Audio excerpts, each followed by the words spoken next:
This episode is brought to you by RubyWhipple.com. Ruby Whipple, the website where you can find all your comic dreams come true. All of them. You love witches? You love LA? Hey, do you love witches? Do you love them? Do you not love them? Well, you Either better way. love them, because RubyWhipple.com is the solution to all your problems. That's a bold claim. I don't know if I'm comfortable. I'm gonna file through the agency and have you guys do a make good, please. Oops. It's very inside. RubyWhipple.com. It's good. GUD. G-U-D. Good reading. Every Tuesday and Thursday. Get it now. Right? Yeah. I feel like every episode could be sponsored by Ruby I know. Whipple. We should make every episode, except for the one sponsored by HelloFresh. Yeah, we can't do that then. No, absolutely not. We can't. So I was reading the YouTube. Oh, welcome back to We Stayed Late. Oh yeah, that's right. We got an intro into the intro. Yeah, we're in an attic. We're in an attic. Welcome to the studio. Can we call this a studio? This would be a new setup. This is the new setup. This is the new setup. We finally figured it out, and Star's not with us this week, but she will be. She's alive. She's alive. I'm sorry. She is still alive right now, and we'll soon. Yeah, she'll be here too someday. Yeah, we'll figure it out. We're figuring that out, so don't worry about that. I think I'm okay with this camera angle. I don't know. You tell us. I don't know. Let me know down in the comments down below. YouTube.com/WeStayedLate. Hey, subscribe while you're there. We can break 1,000, everybody. We can. Maybe one day. Let's show those Sugar Pine boys what is what. Who stayed later? Huh? You, because you're listening to all this content. Anyways. Wait, what were you going to say? I don't know. What was I going to say? You were going to say something, and then you said, oh, yeah, welcome back to We Stayed Late. And I have no idea. Yes, I remember. Okay, so it was the last, in the previous We Stayed Late, somebody left a comment in the YouTube page about Planet Born. Okay. And they were like, how do I play it? I want to play it. What do I do? And I was like, I don't know the answers to that. I will bring it up next time. And I wanted to bring it up. Yeah. And So first you have to sacrifice your firstborn. Okay. Got it. Check. Then your secondborn. Okay. So then your planet born. Oh. No. So I didn't know. Like, this is a question for me too. I didn't know if there was like. Yeah. So I have prototypes that we've been handing out to publishers, and so I'll be at like the conventions playing them. Yeah. So you'd have to come to a convention. If it's still in development, then that's also. Yeah. So like it's we have it shopping around to publishers right now. So it'll I can't offer it now because it's with them, and so if one of them decides to take it, then they would be distributing it, and then you could buy it. There you go. And play it. But until then, it'll be an enigma. You have to come to one of the cons that I'm at. An enigma. That's Edward Nygma. Edward Nygma. Where do you think that's from? Enigma. I don't know. What is that? Edward Nygma, I believe, is the name. This sounds a lot better than our other mics. Edward Nygma is the name. Because these are actual mics. I know. The AC is still running, and I wish there was a way to stop that, but these mics are pretty good. Yeah, you can't. They're pretty good. They're great. Edward Nygma is the villain, the Riddler, portrayed by Jim Carrey in the movie Batman Really? That's Forever. his name? I think so. I'm not gonna check my phone though. I'm gonna wait for angry tweets to come at us. That's fascinating. I didn't know that was his name. I always thought his name was the Riddler. So I've been waiting to tell you something for weeks on end because I wanted to bring it up on the podcast, and I've been wanting to say it ever since I came in running from the metro. Remember, I came running in, and I was like, we only have 20 minutes left. And then I talked about Harry Potter because I just finished Harry Potter. Well, I had something else I wanted to bring up. But you couldn't bring it up But I couldn't bring it up because we were out of time. And then Sean was here. Well, we had Sean last time, and I wanted to wait for Star. But I already broke the news to Star. I just got into Hamilton.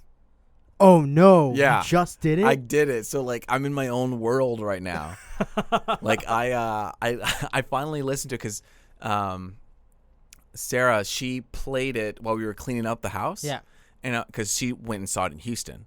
Oh, cool. And I was like, oh, okay. So she'll play it in the background. And then I was like, okay, this is kind of cool. And then when I on the drive over here, it's like an hour and a half. Yeah. And I was like, I'm just gonna listen to the soundtrack or whatever, the musical. Yeah. And yeah, I love it. It blew your mind? No, it's great. It's so good. I went on I truly became. I tried to go back in a time when content wasn't as there wasn't so much content before, because you know, like when you only had a few things, you would obsess over those things. So I obsessed over Hamilton. I would listen to it like all the time, all day, all night, cleaning up, and then that in Infinity War. So I've rewatched Infinity War like a handful of times. Wow! And it just like when I was doing it from when you watched it the first or second time. What do you think is changed? I think for me at this point, it's just I feel just a deeper and deeper, more appreciation for the movie. I just think I don't know. There's a lot more nuances that I enjoy watching it. Interesting. And it does well on repeats for me all the time. And you know, I was listening to I listened to the commentary, director's commentary. I listened. Cool. I did the whole thing like I used to do. You know, but because before it's like, okay, checklist. I'm gonna do this show, and move on. But it's like, you know what, I'm just gonna try being obsessive about something for a bit and just focus on that. Sure. So, and it was really cool because the whole like, you get to see this idea of heroes are willing to do whatever it takes to win, you know, or to save the day. Yeah. You know, I'm willing to sacrifice my life. I'm willing to sacrifice, you know, everything that I've done to save your life, of course, you know. But how much are you willing to sacrifice somebody else's life when they ask you to? You know, are you willing? Oh, right. Are you capable of sacrificing somebody else to get something? You know, whether it's the very first scene, it was Loki able to sacrifice Thor for not giving up the thing. Right. Yeah. Vision. You know, Gamora. And the only person who did was Thanos. Thanos was the only one who was capable of sacrificing that person, and for, you know, his own thing. And the directors were saying how Thor and Thanos stories were running almost perpendicularly, like parallel. I'm sorry, they were going parallel, because if Thor won, it would have been his movie. And if Thanos won, I mean, obviously Thanos won, it's his movie. Right. And so they like completely structured everything, and that's why spoilers. So that's why they're able to like bring all the Avengers together, because he was the driving force, and no one was really able to establish themselves because he just kept pushing everything forward. Like as the once there was a moment for them to do something, they didn't have time. You just have to keep moving because the threat is just imminent, and it pulls all these people up together. And so that was like the big moral question that they were throwing through the movie. Anyway, and I just like that. I just like the tone. I like the way that they approach certain things. Like, you know, they were talking about Captain America, how they would make it very shaky cam in order to just to give some sense of realism. So whenever they were at the Guardians of the Galaxy, he would shoot it shaky cam so that it would have some sort of like tangible realness to it. Got it. Or whenever the alien ship first arrives on Earth, then it went back on like shoulder cam shaky, as if you're there in war. You know what I mean? Right. And so it would give this fantastical thing that you see and ground it somehow. Yeah. And so I don't know. I just really like I've been wrapping my mind around trying to find people who inspire me. Like the Russo brothers are really dope. Like I've listened to them talk, and they seem to have a really good shoulder on their heads. And Lin-Manuel Miranda, I love what he did with Hamilton. Yeah. And now do you hear it in Moana? Oh my God, yes. First I listened to Moana, and then now I'm listening to Hamilton, and then I went back and listened to Moana again. I was like, oh my God, this is Hamilton. Yeah. Straight up. And I cannot. So I usually at the beginning I only listen to like the first 3/4 of that show. Yeah. Because it gets so sad. So when we went and saw it, I cried the entire second half of the show. Yes, dude. I cannot listen to. I cried listening to it. I cried listening. Yeah, listening to the music. Or watching the second half of the show. Listening to it, I was crying and like Hurricane. Yeah, kills you. Yeah, no, but the one I pretty much always I don't listen to a lot is Burn. That one's really tough. That one's really tough, and just the way that they're all singing and performing. Yeah, it's just too intense for me. So every time Eye of the Hurricane happens, I usually skip Burn and then go maybe to like Quiet Uptown. Yeah, and then Quiet Upstate, and then I won't listen to the part where he gets shot. Yeah, because it just gets so. See, that's one of my favorite parts is when everything slows down. Yeah. Oh, I know it's so good. It's good. But it just I think it's just too depressing to me, and I feel like there's the turning point when he's like, history has its eyes on you. At that point, shit, like that was the moment when shit got real, I think, for Hamilton, because then he went to war. So that lifted him up into a higher position. Yeah. And then that allowed him to be more ambitious. And then that ambition, kind of became, there's a lot of things. Then he started having enemies. Yeah. And then he became obsessive. And because of that obsessive with work, he was tempted by, what's her name? Reynolds. Yeah. And the Reynolds pamphlet. The Reynolds pamphlets. And then, it's just. Yeah, it's amazing. It's like one of the. And the flip that it happens with, what's her name? The two sisters. When you listen to Satisfied or Helpless and then Satisfied afterwards, and you have that turn. Yeah. Ooh, that's good. That's really good. Yeah. The moment I heard, like, I'm trying to remember what the phrase is, but where he says, like, I punched him, it's a blur, sir. It's a blur, sir. You punched the Burr, sir. Yes. Oh, you punched the Burr, sir. Damn it. Yeah. I was like, yeah, good. It's such so like, good. Yeah, it's. And he's so able intelligent. I love the blending of things, like the whole Aaron Burr, like I was watching YouTube videos and how that Aaron Burr song is like used in like 8 of the songs. Yep. Even up to the point where he's like, there's like reprises, but not reprises. They're like they're like instrumental reprises, but within other songs. Like Wait For It. It has like Aaron Burr, like just an undertone of it. And yeah, I mean, have you listened to In the Heights? No, I haven't. So that's his first, kind of his first show. Not really his first show, but like his first big show. Yeah. On Broadway, and I saw that when it was first out. Well, I went to New York and I saw it, and it blew my mind.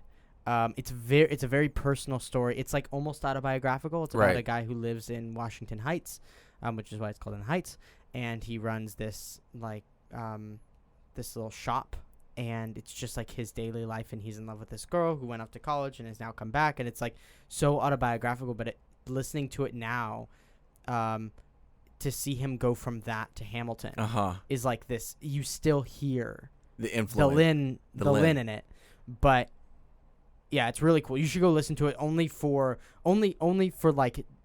see where Hamilton came from, because it's almost like the B's, like not B-sides, but it's kind of like if you want extra. Yeah. But I mean, the show itself is really, really good. It's just Hamilton's.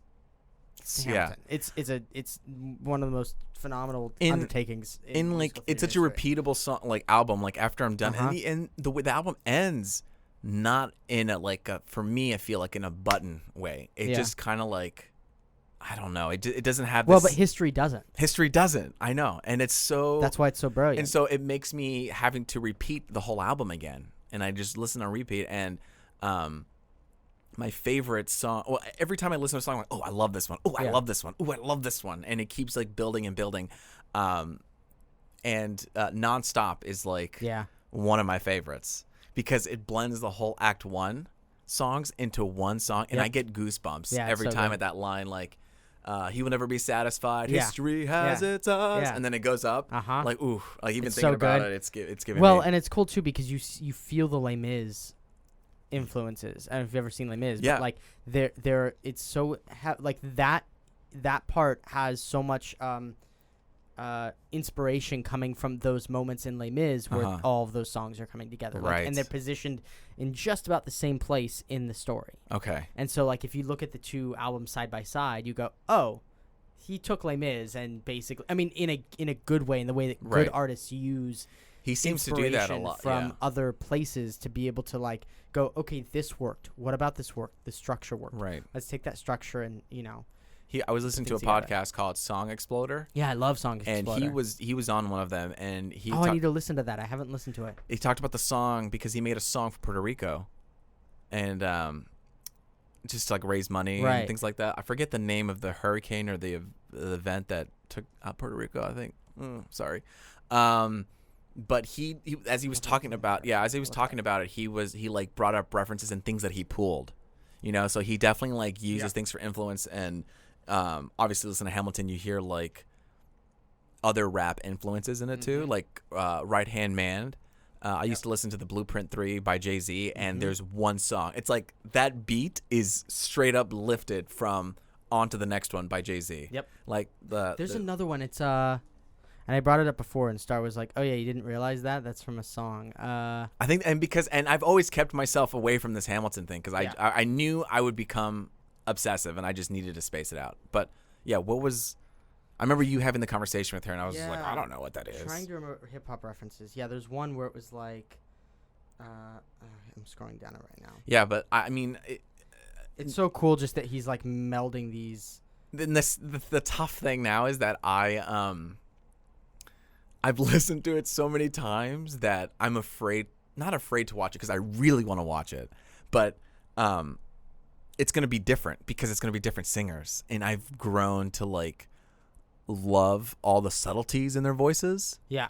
And I know when I hear it, it's going to be different. Yep. And like when I watched The Dark Knight, I watched that trailer so many times that when I watched the movie, I was a little bit disappointed because I created this whole like idea of what it was. And like the way that people would say things like in trailers that they're different takes from what's actually in the movie. Yep. And so I was very like attached to the way that those takes were done. Like when the Joker said one line in particular. Yeah, there are a couple movies that have been like that recently where they had stuff in the... I try not to watch trailers now. I try to watch, like, if I'm going to watch it, I watch the first, like, minute maybe, and then shut it off. I think we talked about this before. But then...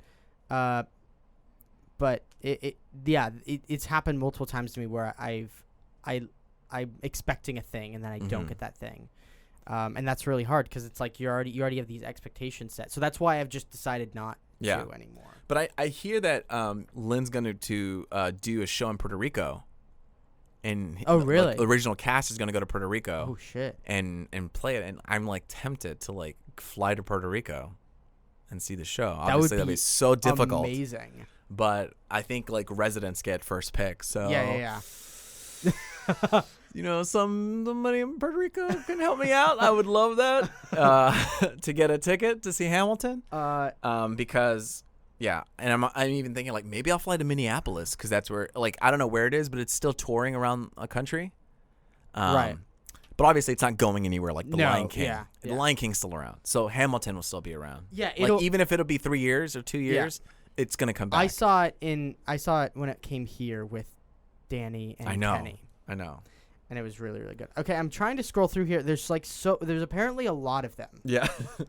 It's a lot of references, reading through like a billion of them. I can't even like decipher these. But apparently there's a lot of, and I sort of heard these as well, but I never fully acknowledged it. But like there are a lot of references to musical theater as well. Like I'm the modern major general. That was that has the Jay-Z reference I was talking about. It has the right. Yeah. And then him spelling out his name is like the B-I-G. Oh, I am the A-L. Yeah. E-X. D. E-R. We are meant to be a colony. I really want to one day be in a group, maybe like, I don't know, all of us know Hamilton. Yeah. And us sing that song, the story of tonight. Oh, yeah. Like 4 of us, like, all right, guys, let's raise a glass, and like all of us are taking part in this song. That would be. That'd be so fun. That'd be so fun. I was. This is a while ago, but it was when Hamilton was like huge. Yeah. I was walking down my street, and I think he even tweeted it out. I think. Who? Lynn? No. Oh, you tweeted it. Yeah, I tweeted it because there was a moment where I was walking down the street.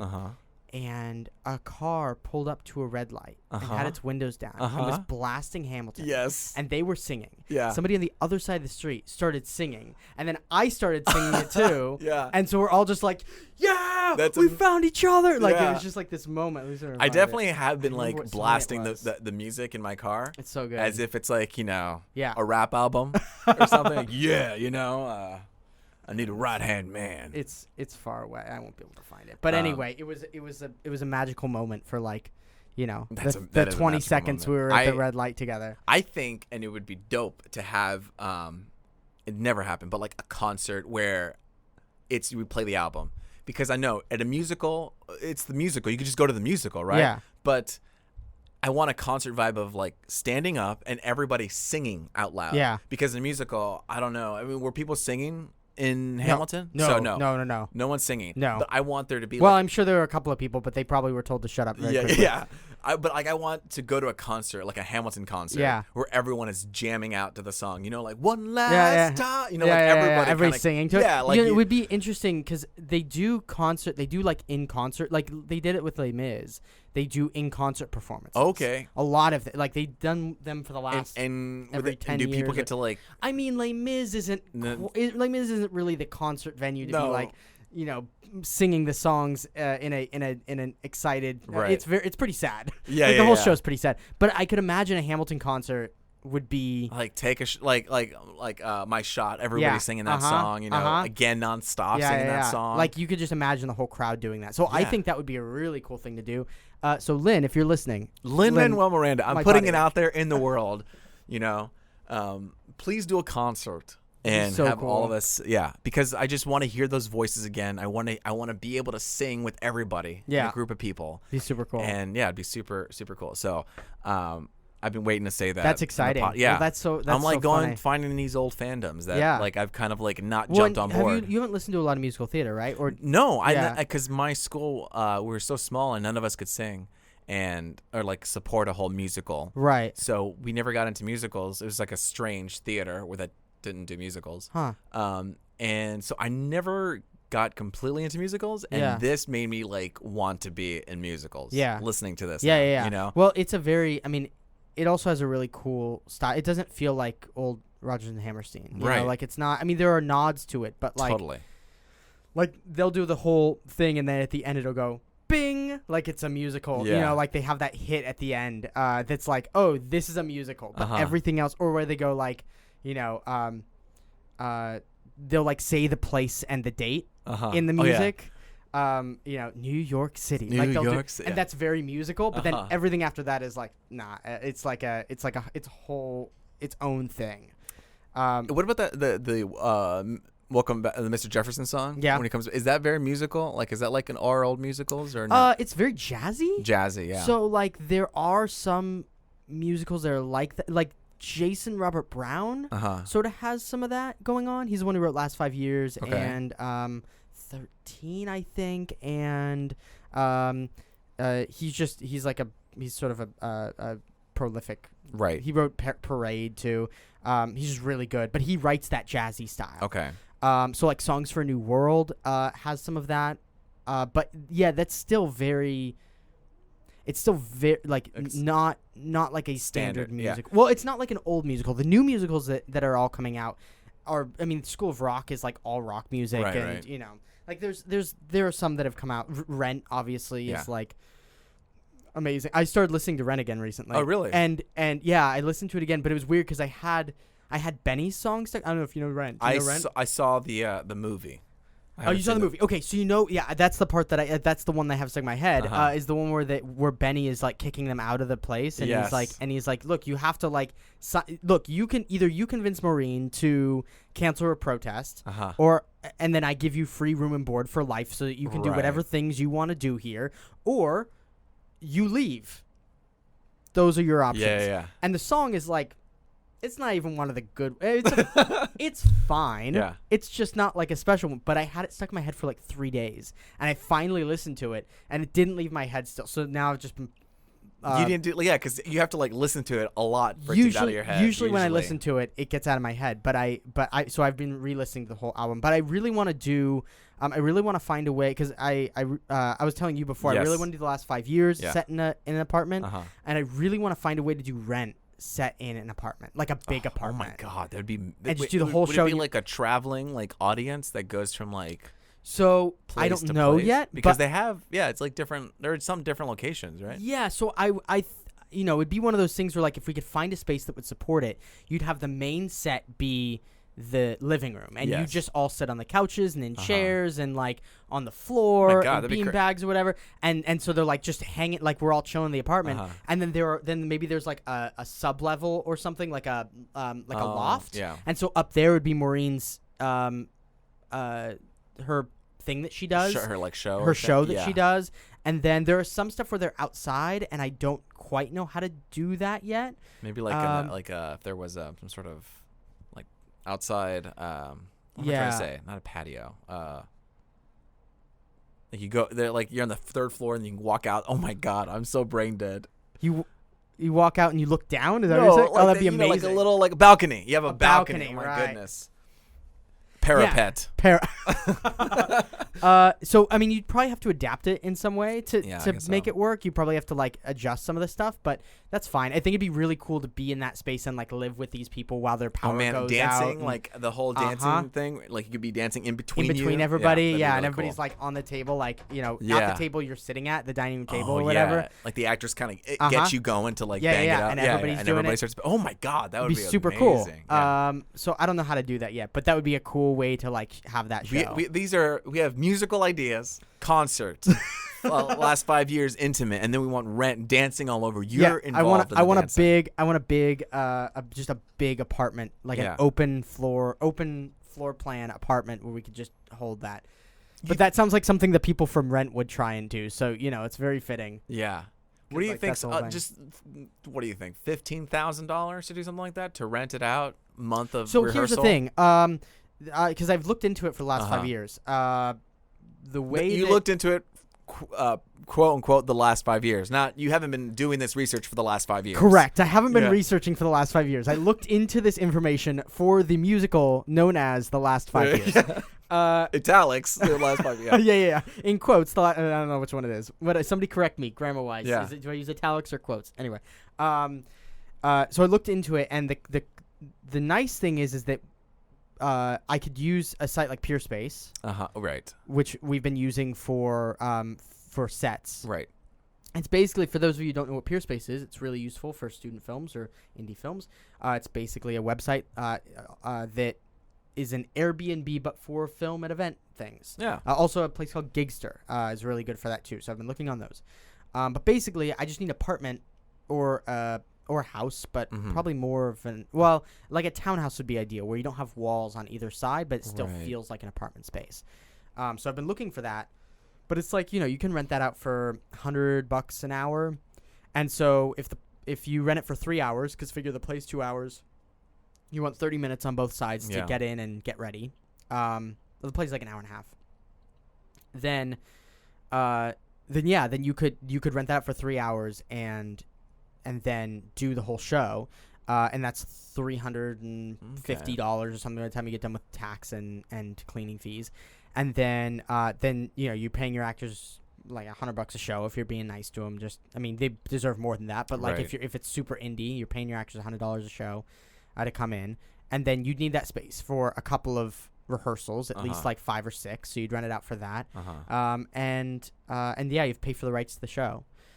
So after all of that, like you could sell tickets for $30 and break even if you sold, and it would only be like 12 tickets a show. Right. So 12 people coming to the show over, what would that be? 3, 6, 9, 12 shows. Yeah. That's 144 tickets. You could probably sell 144 tickets. Yeah. Total. 144 tickets a night would be hard, but if you're only holding 12 people or like 15 people on the show, it's so intimate, and it's like, it wouldn't be hard. You wouldn't make money off of it necessarily, but it would be a really cool way to like have an experience. It'd be a cool experience. Yeah. And that's kind of what I want to, that's what I want to capture. I want to capture like real intimate experiences, especially the last 5 years, which is very intimate. And like, you're basically in this apartment with these two people as they're living the 5 years of their relationship together. Which, that feels very voyeuristic in a way. Rent is a little less so, because there's so many people and so much dancing, and like it's a little more flamboyant in a sense, that it's like big and loud and rock music, and last 5 years definitely more tempered. Yeah. But two different flavors. But same. Yeah, the same kind of intimate space. Yeah, it'd be really cool just to rare on the guitar and have everybody dance, and that'd be great. It'd be really cool. But anyway, that's a project for the future. For the future project. I got too many projects happening right now. Ruby Whipple just started its new chapter, so that's exciting. That is exciting. Ooh, hello. What do you have going on? What are you working on? Oh, you bringing that up? I'm bringing that up. I want to know.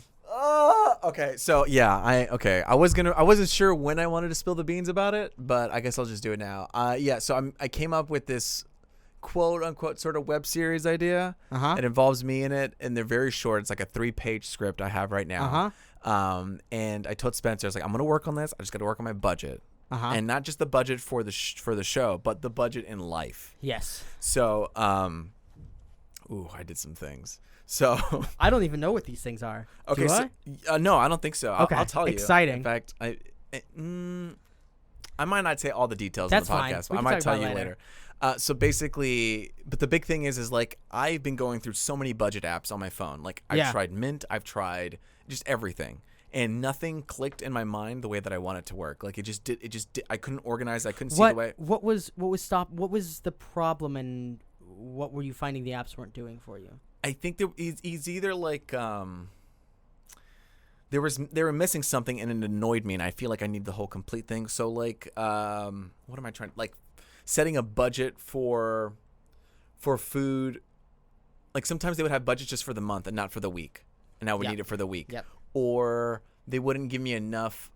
They would give you pre-decided labels. Like you couldn't make new categories. I mean, so they would have already like pre-made categories. Like it has to fit into these categories, and mine just didn't fit that way. And I don't know. I can't remember anymore because I did it so long ago, and I felt sad because I couldn't get it to work. Yeah. But then like. What I end up doing is I end up doing too many projects or doing something. I'm like, okay, I'll just spend $100 here, $200 there. It's fine. It's not that much. It's I'll survive, and maybe I won't eat a meal or two. But then I don't realize how much I'm actually spending, and then I'm like short on rent, or I'm short on like paying bills or stuff. And so I was like, okay, if I'm gonna do this project, I know I need to get my shit together first off. And so I made this Excel sheet where I have all my bills laid out. I have like the bills, the food, and then other things, which is like gas and personal and fun and hygiene or something like that. And then I'm under that I made like 6 other sheets, and so it'd be like food, and I have all my food laid out in days and like lunch and dinner. And then every time I input a price, it goes into a formula, and then it just changes everything else. So I know exactly how much money I have left for that week, how much money I have left for the month. And for something like, let's see, pets or clothes or something like that, if I input something that goes over budget, it'll let me know right away. So I've created this whole like very system that works for me very well. Yeah. And I can immediately look at it. The downfall is that I don't have that cool like easy access of just typing in the numbers. Like I have to open up a Google Sheet and then zoom in and then type it out. It's kind of annoying, but I'd rather have like full access to all that information. So I've been running this system, this little budget system of mine, for about 2 weeks now. So it's not it's like still going, I guess, beta. It's still going through some. It's because I'm learning, testing. I'm still learning like my spending and how I spend things and how often I spend things. Like I need to know how often am I buying litter? How often am I getting gas? How often do I need to refill on certain things? And then I forget, like, oh God, now I got to take into account registration for my car. Yeah, like that's $300. And everyone, like, it'll be a charge that doesn't happen every month. So like how do I count? And then hopefully once I know my yearly cost, then I can be like, okay, I'm going to divide that by every month or every paycheck, which is like 2 weeks, every whatever. Like, so if like I'm paying $250, then divide that by 24. And then that's how I'll keep a savings for the car registration throughout that time. So I'm just like that. I'm getting more comfortable with that, with getting that off the feet. So now, I don't know. I was just thinking about it today. Like, when are you going to start doing that, Luis? Because you were asking yourself that? Yeah. Yesterday. And then I emailed a friend who's an animator because I want to have like sort of like animation on top of a puppet kind of situation. There's a Cartoon Network show that they do that. I can't think of it, but it's like an animated show where they incorporate claymation and different styles of animation and real people. So it's not entirely like that, but it's something like that because I have like a Muppet character. Yeah. And then, and so, I don't know. I don't know what else to say, but I'm working on something. Cool. And I need to do it. Yeah, that's the hardest part, right? Is like finding the money to be able to do, like, it takes money to make money in a sense. And so yeah, that seems to be when you have something that you really want to do, it's like I always find myself being like, okay, well, I'm going to have to drop this much to be able to actually do the thing. And then that's usually the thing that keeps me from continuing to do it. So like if we want to do that show, if I want to do the show, like, okay, I would have to lay down. You could make your money back by tickets, but you don't know if you're going to make it. And you also don't have, you don't have those up front unless you Kickstarter pre-sale or something, which is still really hard. Because a lot of people buy them at the door or whatever. So so it's like that having that budget, like I used to have in my bank account, I used to have an account for business stuff, and it would have, a certain amount of money in it that I know that I can spend on things I want to explore. Exactly. That's what I needed. And then I have a regular checking and a regular savings. And my secondary savings was that like slush fund of stuff that I could use for fun to like figure out, to play, to buy equipment or to rent something or to have art done for something. But since I've gotten married and our bank accounts have combined, we only have 2 accounts. And so I've had to figure out how also it was like my money before. Yeah. And so now I have to figure out how I'm balancing.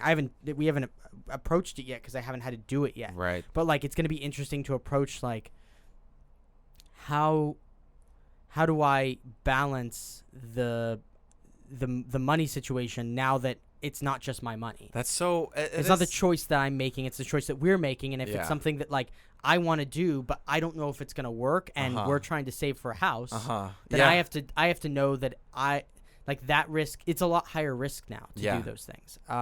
That's so... It's a weird subject, because I try to talk about with Sarah, too, of, like, we're going to... because that's the thing. You join accounts, but then also... And this we're discussing is, like... I feel comfortable with you having your own set of money and me having my own set of money, so we're not risking each other's money. But I don't really know how that works, because, like, I feel like you should have $100, $300, $1,000 that I'm not touching and that you could spend on stuff, and I should have the same. But then together, like, I would say 90% of our money's together, and then we have the 10% that maybe like we both get to explore and do things. See, we explored that as an option, and the reason why we chose to move away from that was because it just felt like we weren't trusting each other to be okay with each other doing things. So we were like, this is my money, and I get to spend it how I want. I guess I just feel bad, like. That's the thing. It's like I feel bad risking our money to do the thing that I want to do. But at the end of the day, like the money is there or it's not. Yeah. So that's sort of the final decision that we came to is like, look, the money's going to be there or it's not going to be there. We just have to have a discussion as to whether it is worth it for me to do this or for you to do this. Right. Like if she wants to go do a project that is something art related, and she wants to spend money to do that, like that's she wants to do it, so she should be able to do it. Right. And little puppy jingles. My dog's here for those who aren't watching the YouTube video. In fact, if you're not watching the YouTube video, go watch it on YouTube. Break 1K. But I didn't want her. Like, I had the same hesitation where I was like, look, I want you to go spend the money if you want to go do something. Yeah. Like, spend the money to do it, and I want you to have money that you know you can spend. And then I sort of realized, like, what... Oh, still barking. The new house. Different studio. What's the difference? Right. Yeah. What's the difference? Except that she has a hard threshold of money, and I have a hard threshold of money that we're allowed to spend. Without talking to each other. But then we're not talking to each other. So let's just communicate and figure out if it's best. Yeah, that's true. So it's like this weird balance of like, I want autonomy, but I also, for the good of like the relationship and for like the good of just not being, like, I am not a person who makes decisions for me anymore. Yeah. I have to be a person that makes decisions for both of us. Not that I have to make decisions for her, but when I'm making decisions, I have to think about both of us, not just me. Totally. And so that's sort of been a recent not recent, but like within the last year revelation as we've been getting ready to get married and then got married, like how I have to approach my life now. Yeah. And it's not a bad thing. It's just a shift in mindset. Yeah. You know, where before I'd be like, okay, I have an extra $500. I'm going to go buy this thing. Yeah. Or I'm going to get art for this thing I'm working on. Yeah. But now it's like, hey, this is something I really want to do. I'm going to drop $500 on it. Is that okay? Which you should be, I guess, telling. Anyways. Because if we're gonna do things together in our life, right. and we're gonna, we have to make those decisions together. So that's that's sort of where I'm at, and it's been a really interesting like journey to get. It's got financials are not always the easiest thing to talk about with anybody because it's it should be the easiest thing because you're like, this is just how we live. Yeah. But it sometimes is like one of those things where it's like, okay, financials are really hard because they are basically your source of life. Yeah. Like if you don't have money in this country, you die. Yeah. Legitimately, you die. And so that is something that I've had to navigate lately. And like we're not joking about the dying part because I feel like if I get injured somehow and I have to go to the ambulance or something, I mean that's thousands of dollars. Yep. Like if I can't legitimately like I can't take care of my health or things, you know what I mean? Yeah. Like I'm still dealing with this thing on my nose that I haven't had the money with because it's like thousands of dollars just to get the procedure done. And it's like, well, can I live without it? Do I want to do this project first? Or are there other things I want to do? How bad do I need this procedure? Do I need to find other ways to make money so I can do the procedure? Like, do I need a freelance gig or some other side gig that gives me enough money where I can use that money to spend on projects? Yeah. And use this money to use on like life and preparing for my future and things like that, So it's just, that's kind of been like where my whole head has been because you're not only allocating money, you're allocating time. Yep. And so like I wake up early to get here and it takes a long time to get here through the metro and then, which is fine. And then I go home and then I have a couple hours and then, you're done. Rinse and repeat. Yeah, you're done. So you got to be creative and taking advantage of the times you have. Yeah. And really like, what do I really need to do? You know what I mean? Because I want to do everything. Yeah. But I'm at this point where like you can't. Yeah, can't do everything. And it's almost like me wrestling with that concept in my head too. And it's like, I don't know. Sometimes it's a little sad to me where I can't explore everything that I want. Yeah. But it's also a reality that I have to face. And it's almost, and I have this like banter that's happening in my mind of like, well, you can't do that, Luis. You need to not focus on that because I will like veer off. Like if something piques my interest, I'll veer off and just like hyper focus on that for a while. So like, Hamilton, I was researching, I watched a Hamilton documentary, when maybe I could have been doing something else. But also like, it's fine to watch a Hamilton documentary too, I mean, you're watching a historical documentary. I'm learning about history. So, but then also I can become very obsessive and hyperfixated. Yeah, me too. And then I'm like, oh, I just spent 6 hours looking up, the debt that Hamilton assumed for America and the whole Louisiana Purchase and our situation with France and England during that time, which is fine, but it's also like I need to know how to like budget my time where it's like, okay, I'll spend an hour here, 20 minutes here, 30 minutes here, and like not because I get easily excited about things, and so I have to like find a way to pace that. Yeah, it's interesting because I used to, well, not that I used to. I when I say used to, what I mean is that I read about. I would used to fall down rabbit holes of subjects, and I used to get really mad at myself for it. Because I would just read about things and then I'd come out and have wasted 6 hours on reading about something that really doesn't matter. And I'm like, God, I already feel stressed about the amount of time I have to do something, and now I'm spending, it's a level of frustration right above scrolling down Instagram. Like it's like at least it's productive in a I'm learning about history or this thing or what, like I'm learning about a thing way. But it still is like, you had like 25 things you could have been doing and you spent 6 hours. Like you had things that you needed to do. Yeah. And now you've spent you spend time Right. doing this thing. Like I could have got an oil change, but I couldn't because they closed at 5. But you just Right. spent the last 2 hours reading something down on Reddit and going down the wiki hole, and then it's like now it's 5:05. Now I can't get my oil change because it's Friday, and the only time they open up is next Monday. But I can't go because I have work. Yeah, so it's like that. And that happened to you today? No, but okay. that's a common situation, and it's like okay, Right. now I have to wait a whole week to get this one thing done that I should have done now. But I totally.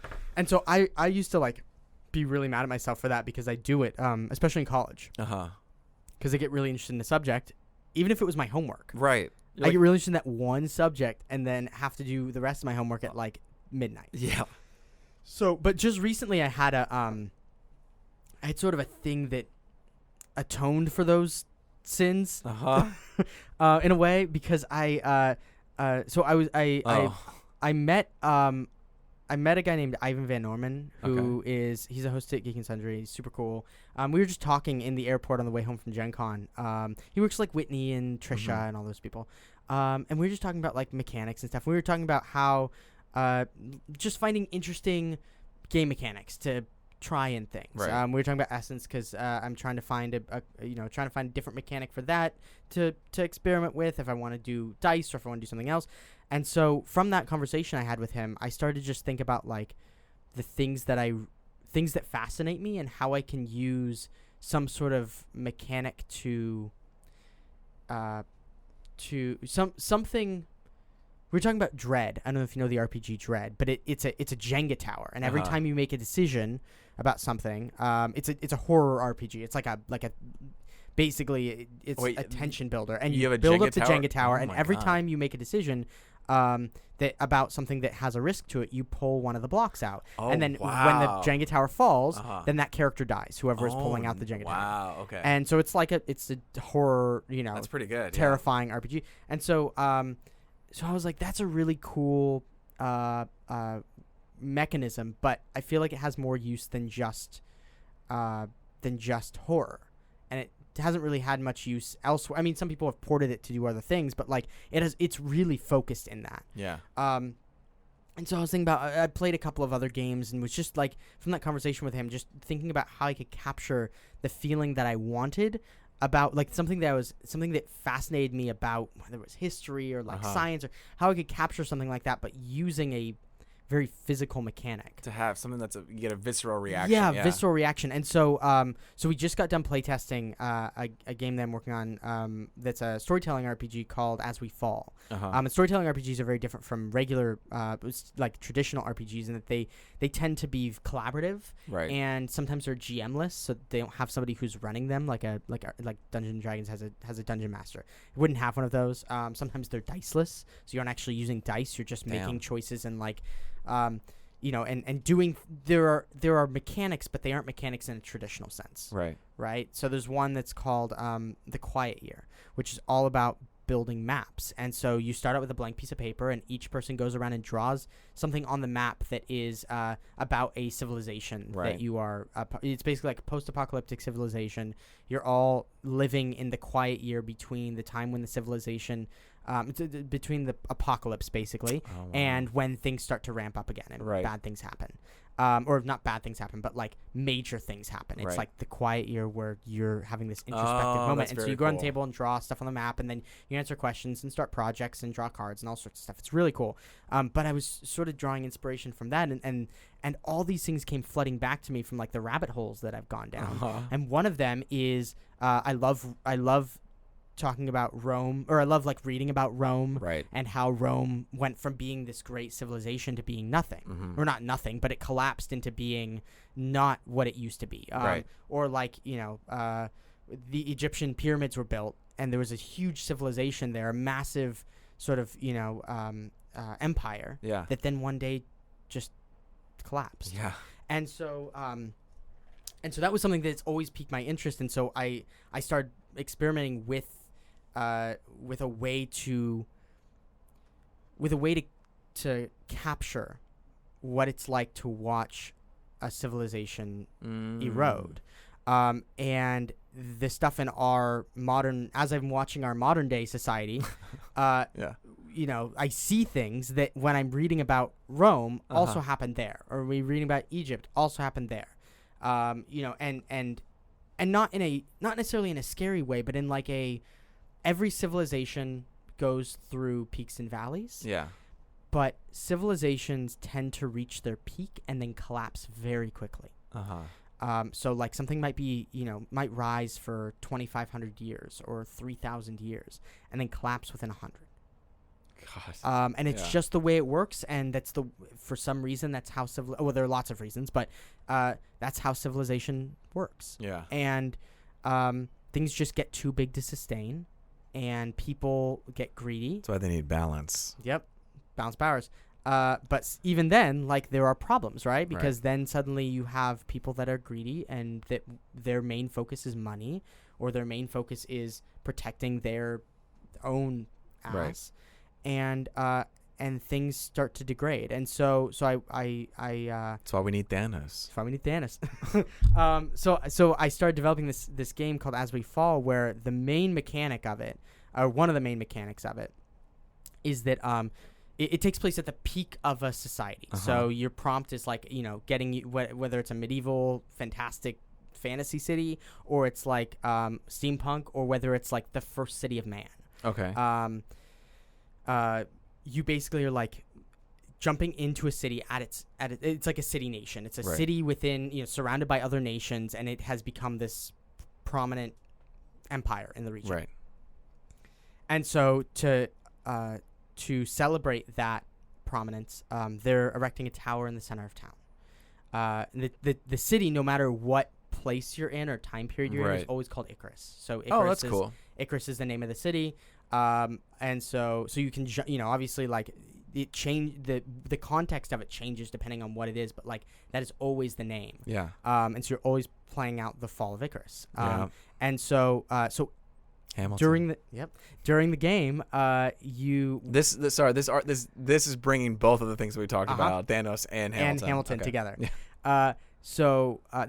I won't go through all the mechanics, but basically during the round, you're adding dice to a dice tower that you're stacking. And it's to represent like the monument or tower that the people are that the city is building in the center of town to celebrate their prominence in the region. Yeah. Right? They're like building this huge statue or monument or whatever you decide this thing is.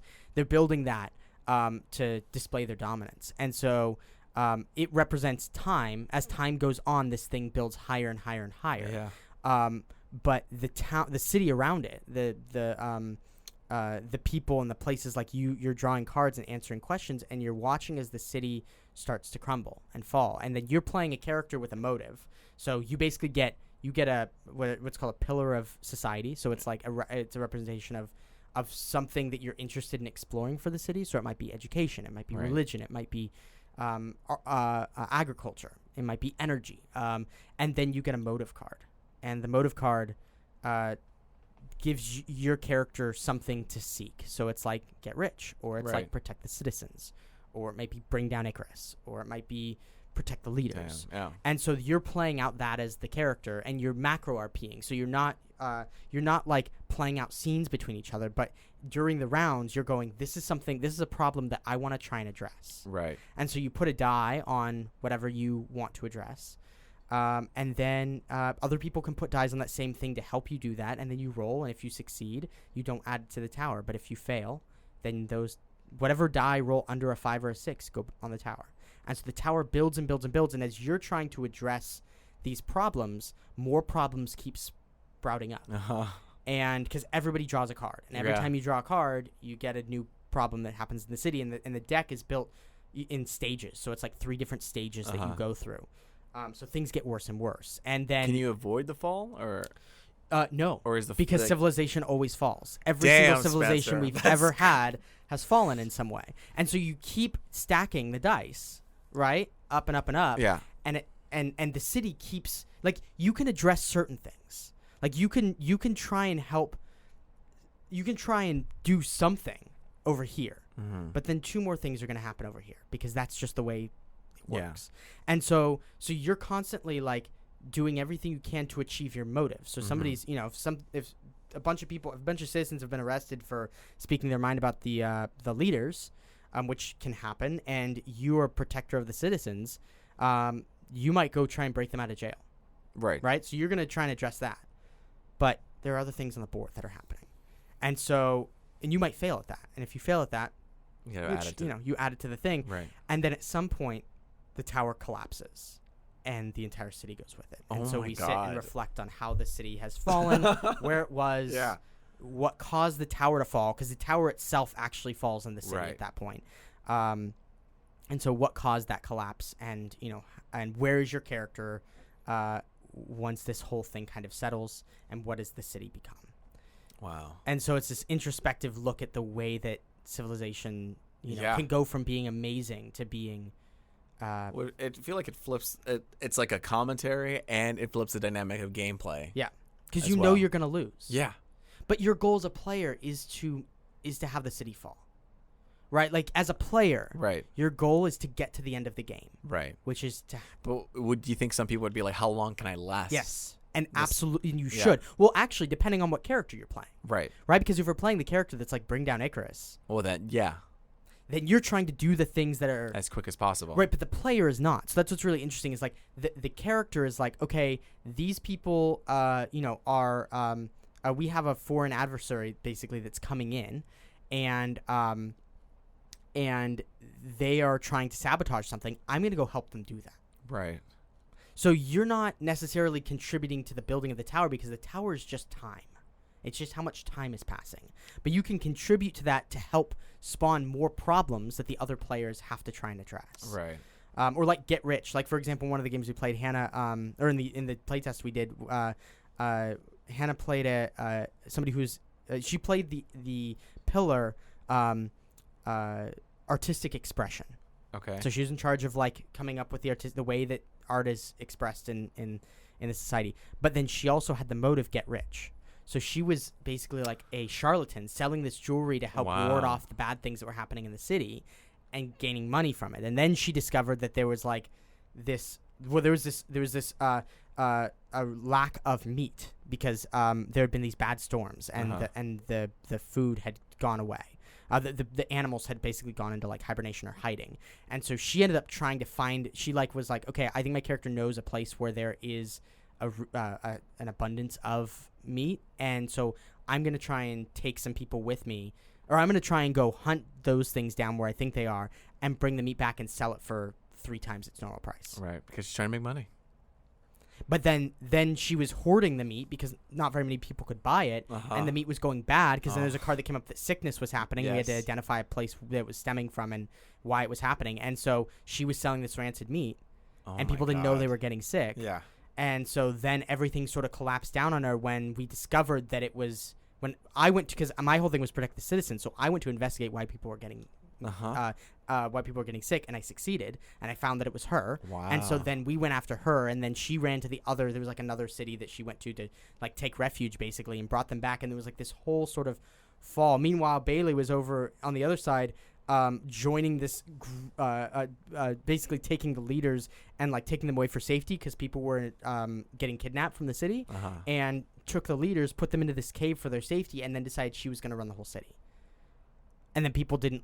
She rolled to do that and didn't succeed, and the people ousted her. Oh my god! And so she had to come back in and be like. Then there was there's like all this stuff happening where you're playing out the narrative of the civilization and how it goes south. So like, I know Planet Born's trying to find a home, but like something like that. How do you even like? Can't someone just lift it and start playing, or how does that? Yeah. Okay, yeah. Yeah. So I mean, it's one of those things where I could take it to publishers that publish the other types of games that I was playing that are like that, Dialect and Quiet Year and Microscope, and like Kids on Bikes. Like anybody can pretty much play that and not have to pay anything. Yeah.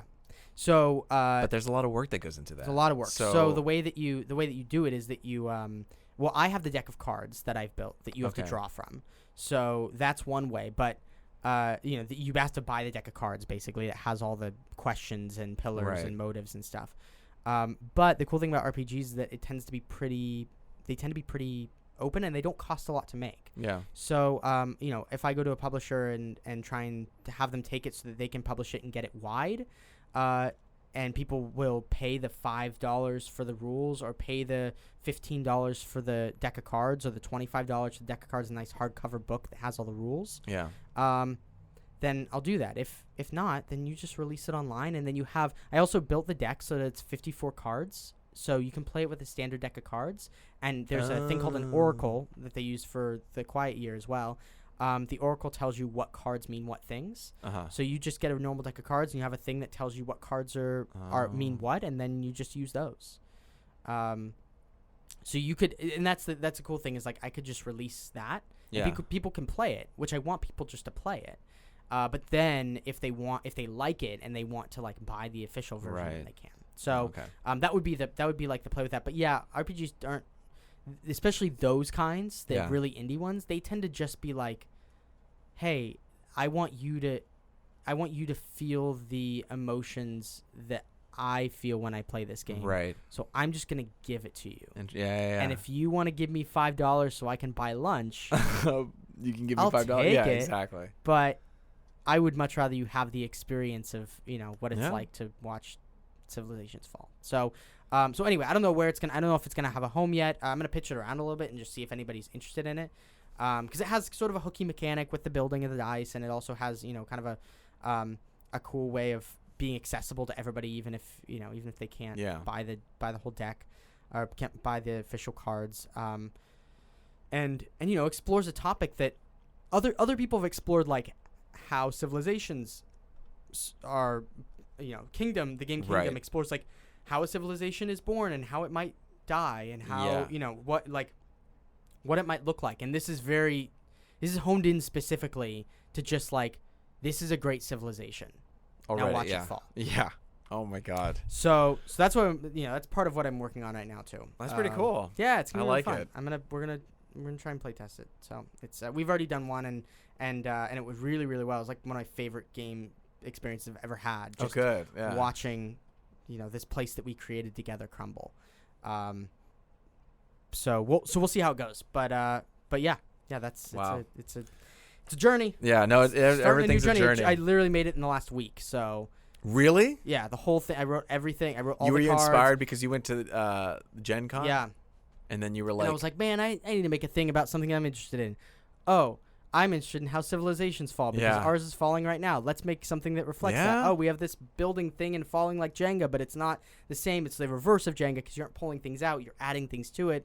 And then you use dice because you can roll them. And then if so it's like all sort of built out of this concept of, of a rabbit hole that I fell down that I felt like was never going to be useful, of like, what's Rome like? Why did it fall? Oh, I like Egypt a lot. I'm going to go research Egypt, or like, all the little places in Mesopotamia that used to be huge and then fell.